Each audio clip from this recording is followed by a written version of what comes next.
Shalom, my bitches. My Endis here at Audio Only, bringing you some more Billy Bob Space Trucker. We're on chapter 32, so let's begin. The war in space against America had ground to a halt on the Xeno front.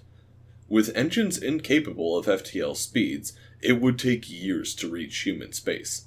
The fact that the Council had forbidden FTL tech other than the FTL gates meant no one was prepared for the sudden takeover of the FTL network in human space. The battle for TR-231 had proven how woefully unprepared the Council races were for a war with a species that had no interest in fighting properly, as the rest of the galaxy had for centuries. The human forces had suffered heavy casualties, but they'd not only wiped out all Council forces in the area, they'd captured a dreadnought and saved the Lucifer's hammer in the process. This was being outnumbered 100 to 1 in terms of personnel. The key had been to turn the FTL lanes back on, giving the broken fleet hopes to escape. But as they turned and prepared to flee, the humans just turned the gates back off. Across the galaxy, the Council species were learning just how little humanity cared about playing fair or even being reasonable when it came to conflict. Scout vessels would fight to the death rather than surrender.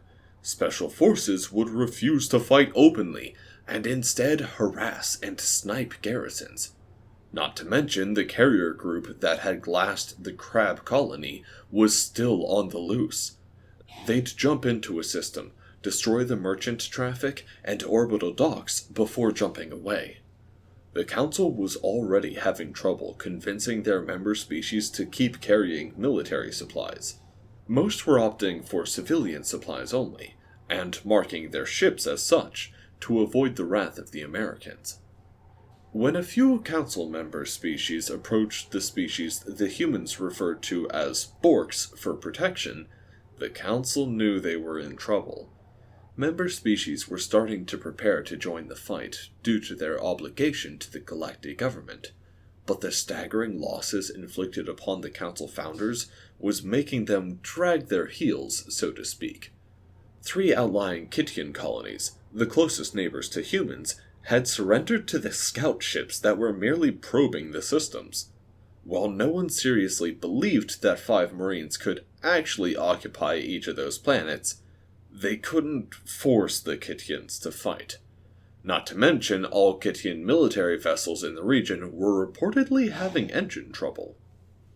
The Phyllis, or Fleckos as humans called them, had long been feared ground force that had performed countless invasions throughout their history with the galactic government. But against humans, they were useless. Their cultural battle dances meant nothing to the humans, who just cut them down with ballistic weapons. Although there were scattered reports of human military forces beating them at their own game by outdancing them, this wasn't the norm. Crucians and Greslins were the only 2 species that were effective in ground combat against humanity, and while the galactic government had the numbers to defeat them in space, and on the ground, no one was relishing the fact that it was going to take dozens of their own casualties for every American killed. They needed a win, but the Americans had destroyed the FTL gates closest to the planet, meaning it took days for ships to bring in reinforcements. This was leading to a cycle in the siege. Americans would have to repel mass waves for a local day, then get 2 to recover. Theoretically, siege warfare should favor the Xenos, who had superior shielding technology and superior numbers. Americans, however, enjoyed messing up theoretical warfare with actual warfare. Lines that had been formed since the first week of the War for Bastion hadn't changed much since. The humans had been building up their fortifications at a speed unheard of to the Xenos, thanks to their strength, and the fact that they were so used to wars with ballistic weapons, this was second nature to them. This did mean that they had to keep everything in working order, however, and since the military was more accustomed to blowing things apart than building them up, they had to employ certain siege masters to keep everything in check. The siege master for Sector 7 knew that they had 2 full local days to repair after a mass assault wave, but he was already out in the front lines during the attack. His helmet painted yellow, and his construction loader was in the thick of it. He had a cigar in his mouth as he worked the loader out of the emplacements. Even as the crabs blew up a bunker with artillery fire, he was there before the medics, bolting new plates into place. Sector 7's line had never faltered, and it was in large thanks to their siege master. But the officers at the command bunkers on the second line were all still watching him, as a captain tried to explain to a colonel what they were seeing. "So, how come he doesn't wait? I mean, he's a great help, but we have to watch artillery fire, or else we might hit the crazy fucker." "Well, he says he has to keep up with his wife's kill count, and this is the only way to do it."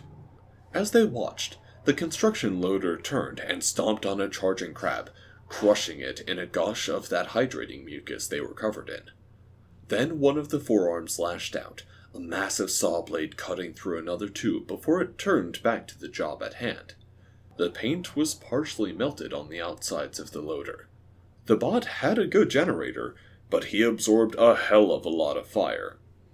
"So our siege master is in a competition with his wife, and that's why he's hell-bent on killing as many crabs as possible, while also fixing up our fortifications."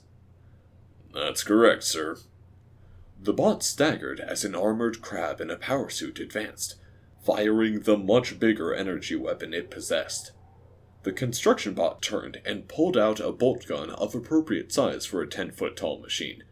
It charged forward, grappling with the armored crab, before pressing the bolt gun to its face and driving a steel bolt through the brain of the crab inside. Then it moved back to the bunker it was fixing, bolting in a final slab of steel before knocking on it with a big metal fist to indicate he was done. The Marines inside quickly moved the gear back into position as the construction bot jogged down the line. A crab flyer had plowed into a section of the emplacements as it died, and the crabs were swarming over the area to take advantage of the temporary hole in the lines. But it was very temporary. The bot ignited an oxyacetylene torch, and the crabs started to flee, but not before a dozen of them had been part burned, part melted by the stream of fire. Then the bot pulled the flyer apart, hammering the metal into appropriate shapes to fill the hole made by its demise.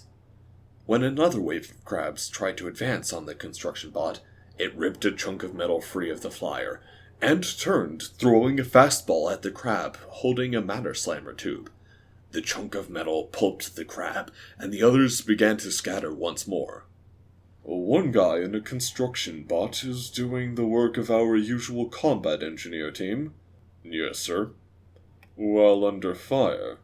The bot finished forming the flyer into a makeshift barricade and then climbed over it, hammering the top of the wreckage flat and picking up a collection of sandbags to form a better protected firing position.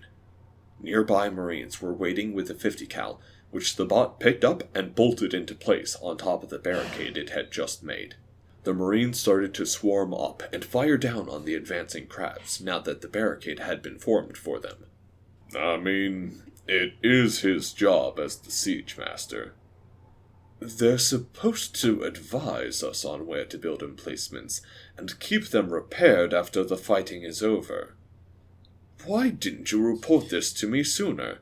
The man deserves a fucking medal, even if he is going through our construction supplies at record rates."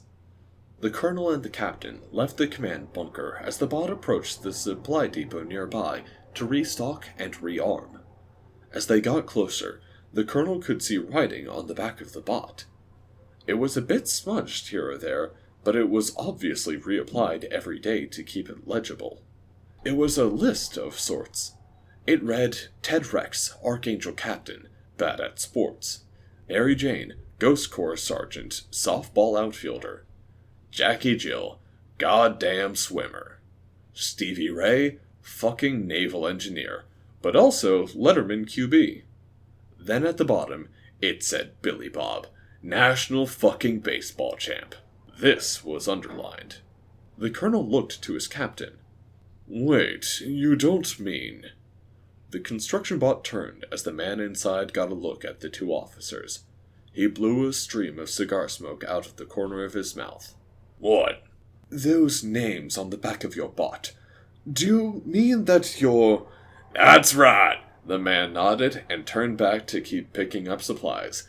I really am Marty Stew, father of National Champ Billy Bob. The officers glanced at one another.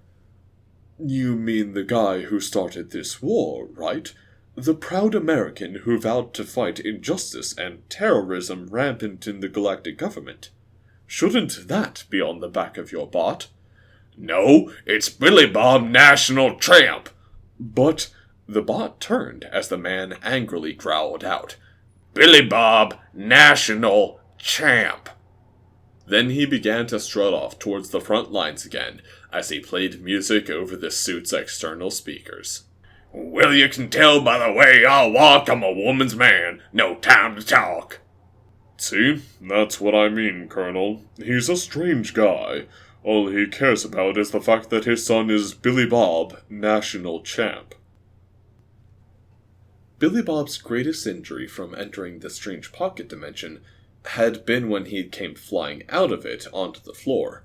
So he pulled himself up after Emily got off of him, still hugging the stuffed animal he'd found, and rubbed his neck, looking around the room.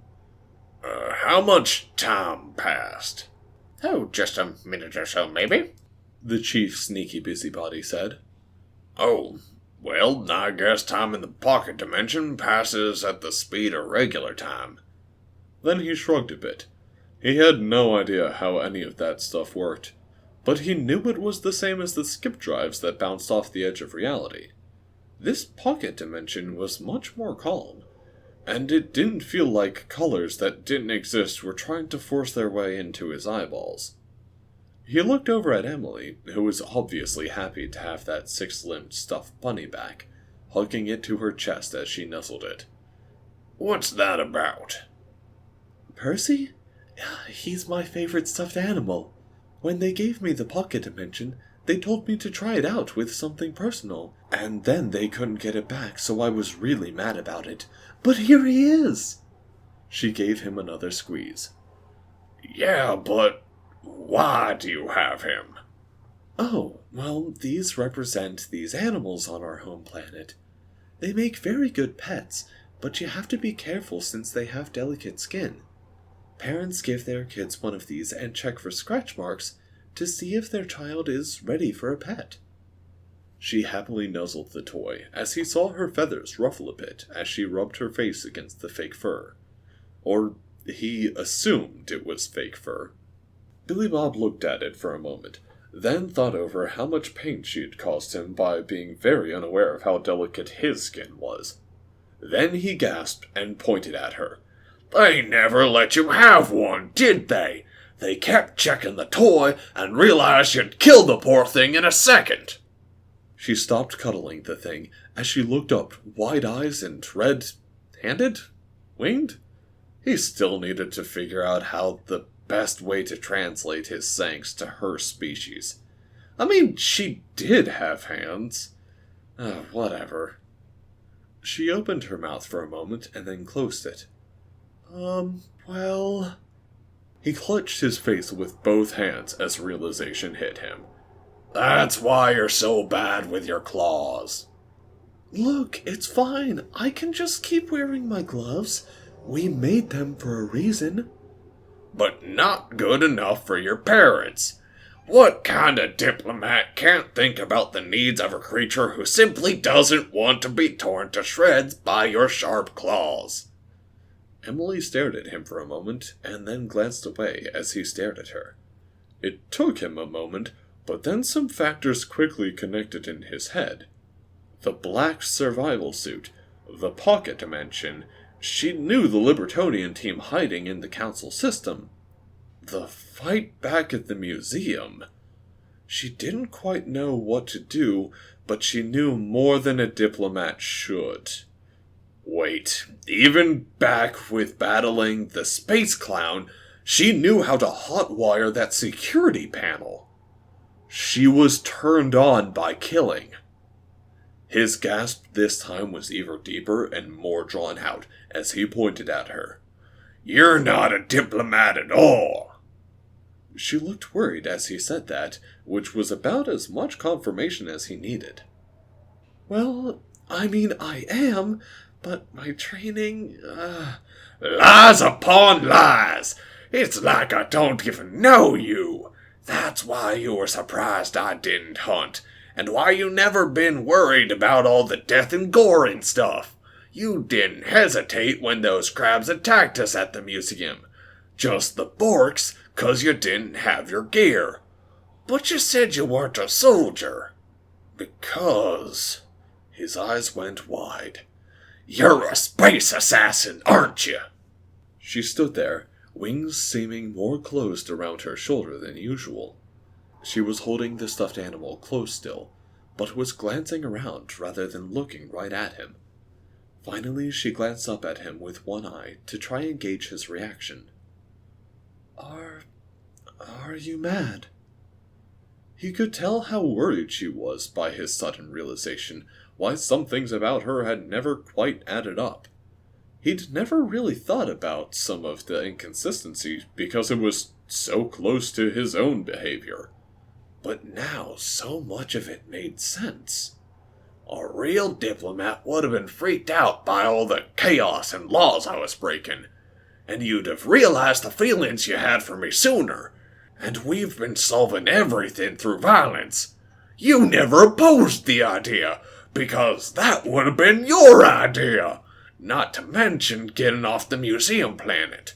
You were okay with the plan to slaughter our way into the base because you didn't know how to talk us through it either.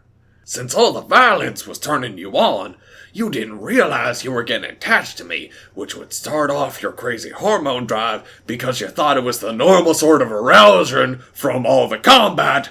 Oh my Washington!" She clutched her stuffed animal, looking at him with more worry and apprehension. Then, as she looked ready to either cry or beg for forgiveness and acceptance, he then started laughing. The hamsters and Emily all blinked in confusion as his boisterous laugh filled the room. The corners of his eyes were filling with tears as the whole situation simply took control of his mind, and him laughing so hard he had to clutch his sides and then sit down. Slowly his laughter died out as he had to take some deep breaths to make up for all the laughing he'd done. Finally he shook his head and rubbed a few tears out the corner of his eyes. "Too funny." "You're not mad?" She looked hopeful now. Her wings opened up a little as he seemed more amused about what he found than anything. "Why keep it a secret? Yeah, that's fine. I can see why an assassin wouldn't like to be, 'Hey, I'm an assassin,' to some random civvy they just met, especially one as weird as me. But you had to be planning on telling me at some point. And if you're an assassin, why did you have to say we'd have to go to all those diplomatic dinners?" "Well, I'd like diplomatic dinners. I'm just not allowed to be the prime diplomat, because I'm not a very good one." He laughed again and let out a happy sigh. "Oh, too good. Well, that explains a lot. It really does. I'm guessing you were gonna tell me eventually." "Once it was all over." She looked a little bashful as she reached up with her two left hands to stroke his face and shoulder. "You're not mad?" Billy Bob just smiled and pulled her upper hand to his lips to give it a light kiss. "Could have saved me a lot of time figuring things out if you'd been upfront about it. Of course, this does mean I have to be even more careful around you. It was bad enough when I was just figuring you weren't used to other species, but now that I know you enjoy hurting me, that's gonna take some adjustment." "I do not. It's always a mistake, I swear." "Uh-huh," he said with a slow nod. The entire time, the hamsters had been staring back and forth between the two of them. Clearly, they weren't interested in interrupting two predators from death worlds, especially when one of them apparently enjoyed violence, while the other simply used it rather often. Finally, the chief sneaky busybody raised his hand. Yes, Billy Bob asked. We're about to meet up with that space goblin ship we mentioned. Oh! He got up then, and Emily looked conflicted about where to put her stuffed animal. Just bring it. Stow it in the Longhorn when we head back into the cargo bay. She smiled at that, and they exited the captain's room as they walked down to the cargo bay. Emily stashed Percy in the Longhorn, while they waited for the other ship to dock with the Atlas. Since it was a cargo ship, there was a docking bay made for cargo transfers such as this one, although Billy Bob still wasn't sure what it was they were picking up. When the airlock opened, Billy Bob nodded at the space goblins who were escorting a crate into the cargo bay. Most of the hamsters were still at their stations around the ship. They tried to break jobs down into as specific tasks as possible, since they were terrible at multitasking.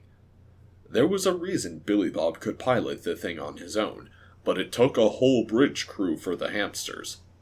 Billy Bob helped the goblins stand the large crate they'd brought in on its edge and then looked around, while they all looked at him. Soon, everyone was just sort of looking around at each other because no one had spoken. Finally, Billy Bob held his hands out. So, what's up? Oh, right. Billy Bob, this is the engineer I told you about, Mike Zubitz, the chief sneaky busybody said. You didn't tell me about an engineer. No? No. No, well, I meant to tell you about him. He's here with your suit I told you about. You didn't mention a suit either. You just said something to help disguise me. No, well, I'll let him explain. The hamster shuffled back as one of the lead goblins smiled up at Billy Bob. It was a unique challenge, to be assured. I had to make this with much more dense material than normal. A challenge to work with which made it very enjoyable for me. So I present to you. He pushed the button on the side of the crate, and the door opened to reveal a Borg, but bigger than Billy Bob, standing there, eyes closed. It took a moment before Billy Bob blinked and stepped back. Wait, you made me a suit out of a Borg? It's not real. It's a disguised power suit, the goblin said with a big grin. Then Billy Bob blinked as he stepped up and gave it a tap. The fur didn't feel quite right, and usually flesh didn't make a metallic noise when you tapped it. Holy shit, he muttered as he looked it over. That's awesome. That's how we'll be able to fuck up their security even better. Perfect. He was obviously excited. Wait, but I don't know how to pilot a power suit. Well, you need to learn quick, Emily said. He tapped his chin and shrugged as he slowly worked the power suit out of the case it was in. I do know the perfect song for getting used to something quickly in a short amount of time. He smiled, and then quickly connected his implant to the speakers in the cargo room. Soon they were all listening to the song as he started to try and open the back of the suit. The hour's approaching to give it your best. You've got to reach your prime. That's when you need to put yourself to the test and show us the passage of time. We're gonna need a montage. Montage! Oh, it takes a montage. Montage! However, as the song finally faded out, Billy Bob had just gotten himself to fit inside the suit. Fuck, the song's over already. For some reason, I was kinda hoping it would somehow let me learn how to pilot this thing better over the course of the song. It's just a song, Billy Bob. You actually have to train, Emily said as she shook her head. I know, damn it. But I am going to put it on repeat for the next couple hours, so you guys might want to clear out of here. He internalized the speaker and began to move slowly in the suit. Emily shook her head as the hamsters moved away with the goblins to discuss their payment and next plans. Billy Bob was soon alone in the cargo bay, slowly moving around as he had his own little montage going in his head. And so ends another chapter in the adventures of Billy Bob, Space Trucker, and National Champ.